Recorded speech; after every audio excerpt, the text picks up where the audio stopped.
So it's well past time to get this hatch cover screwed down correctly. Check they got fasteners and take a look at it.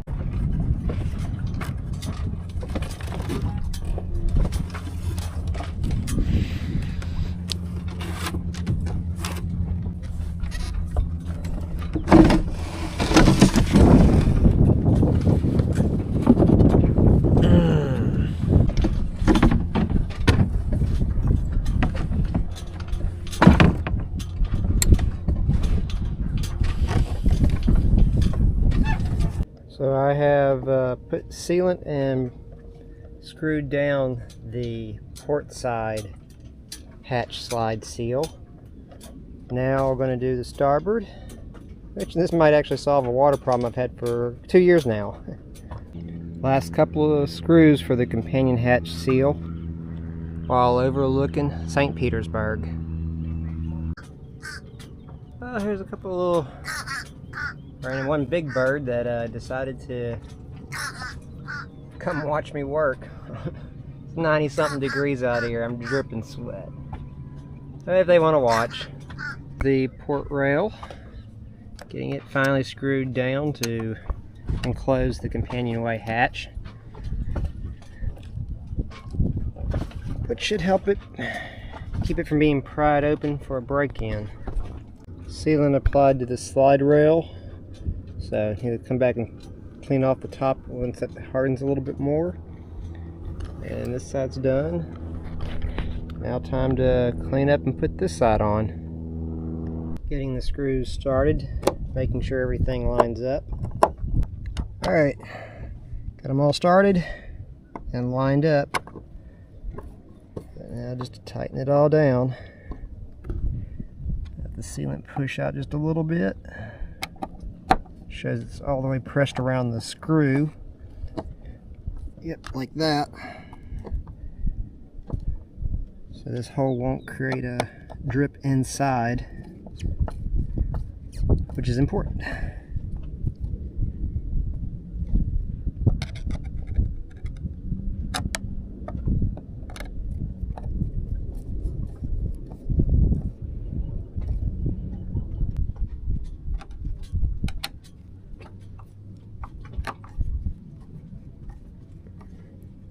Anytime you have a hole in your boat, you have to have a sealant.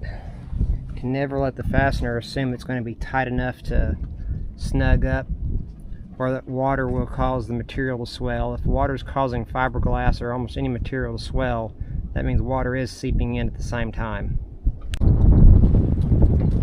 There's another windsurfer. This guy trying to use a wing. Oh, and he's getting up on foil. Here he goes on foil.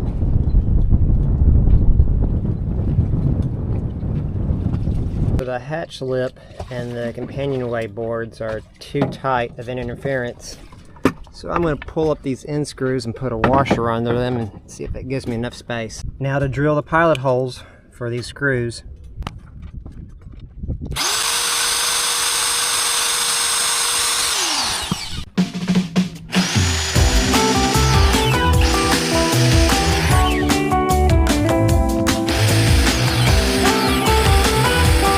Now to put the 4000 sealant on all the holes I just started.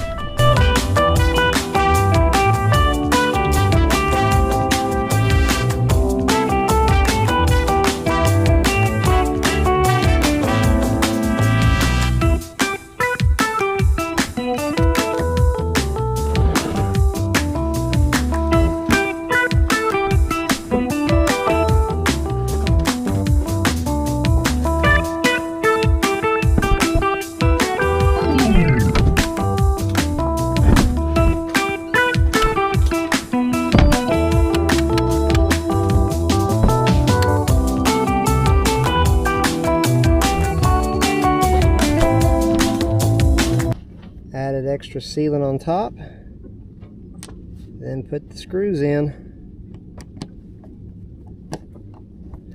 and just putting them in loosely, get them all the way around, make sure everything lines up, and then I'll tighten down after everything's started. It's the peak of the afternoon, and while I'm trying to get these screws finished in, The volleyball courts are definitely warming up and they're getting going already. Parts bag was one short, so this will be the last one to start.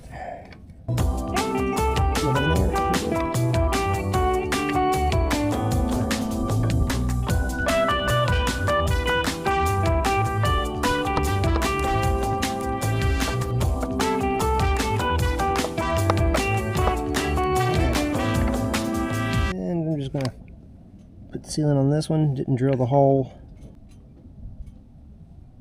Do a nice smooth dollop here.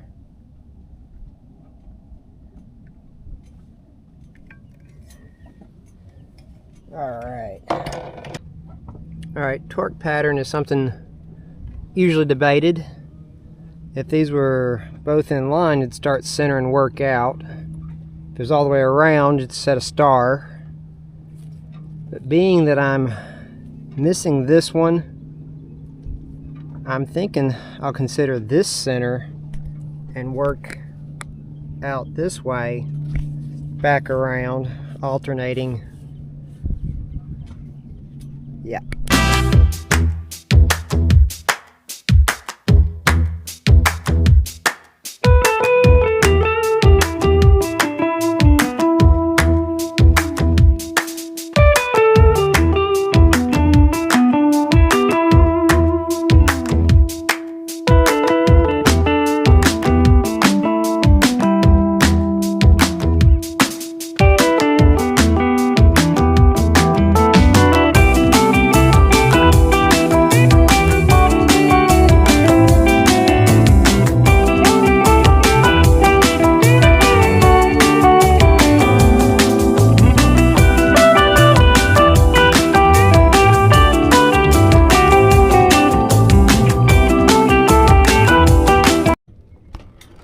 Okay,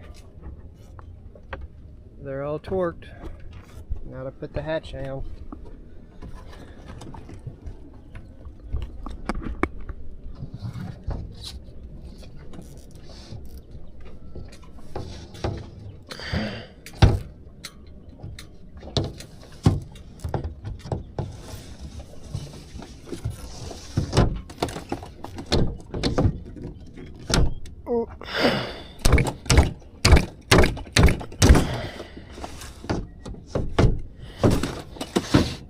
Alright, meant to slide that in earlier, but should work.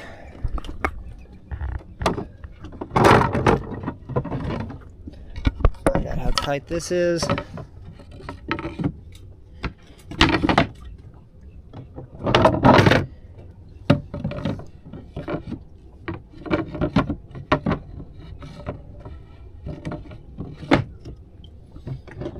That's to fit solid.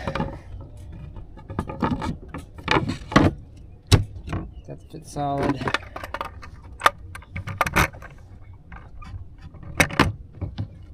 Fits solid. Alright.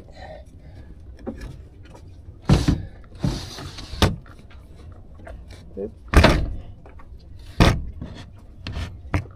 slides over, not too bad. Those washers were just about the right size. May sand down just a little bit. Alright, it's done, and now the thing won't pull up and come apart when I'm got a reef. Finished the companionway a moment ago, and it looks like rain is now coming. Guess we'll find out how tightly this thing closes up. So I'm guessing I didn't have enough scope out, and the impulse of the wind probably got me broad and quite a big bit, twist me around. Also been spinning around, been going between calm and windy, so things are probably twisted up. Now I gotta navigate. It was unsettling. I just drug anchor, now 128 meters from the set point.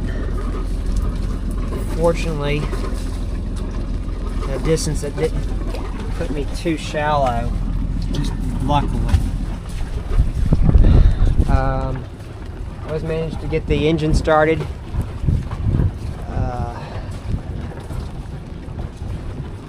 And instruments on. Almost dropped an additional anchor, but at that point it looked like I was a little concerned about going into the beach, so I focused on the engine over the second anchor. I've re-dropped the M2. I dropped about 85 feet of road now. Got the chain hook. I've got it back weighted with some little bit of chain before the end. So hopefully that'll stay quite dug in for tonight. Everything should be a lot calmer than that bust of wind that came through. Pull anchor and try and move back into the center of the pool if I can. This whole experience makes me realize I've got to figure out how to make sure I'm going to be quick and smooth with throwing a secondary anchor over. Because I should have been able to get this one over faster than starting, or at least as fast as starting the engine. And I got it untied, then decided to go for the engine, which perhaps a risky move, but it worked.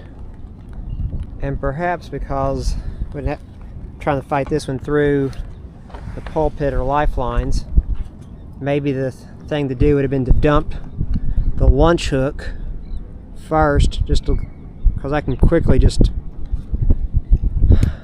untie enough there to get it loose, let it drop. At least that'd be something in the water, and then maybe look at deploying more or all of them. Kind of what's crazy to me is I've ridden out worse storms on my M2 with with really less scope and lighter chain. That microburst earlier was not expected to. I would not have guessed that. It would have drug anchor, but I'm new to this bottom, new to this area. 29 meters from where I posted as a reset.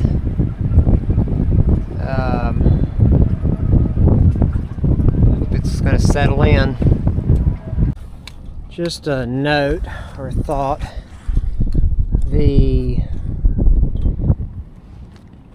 anchor chain hook had circled around the primary anchor chain and rode, I believe 3 times, and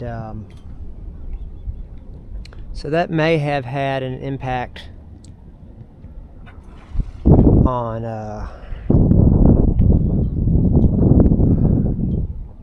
it getting caught up and sliding.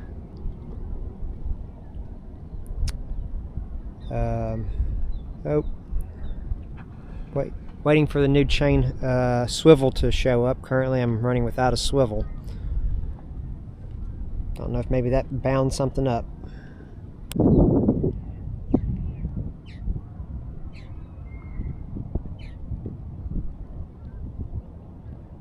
So I was thinking about how muddy the chain and anchor was, coming up with a little bit of seagrass. With it being a heavy soup, you probably had to sink into something deeper. So which means that we dragged it on. The scope would have been longer and different.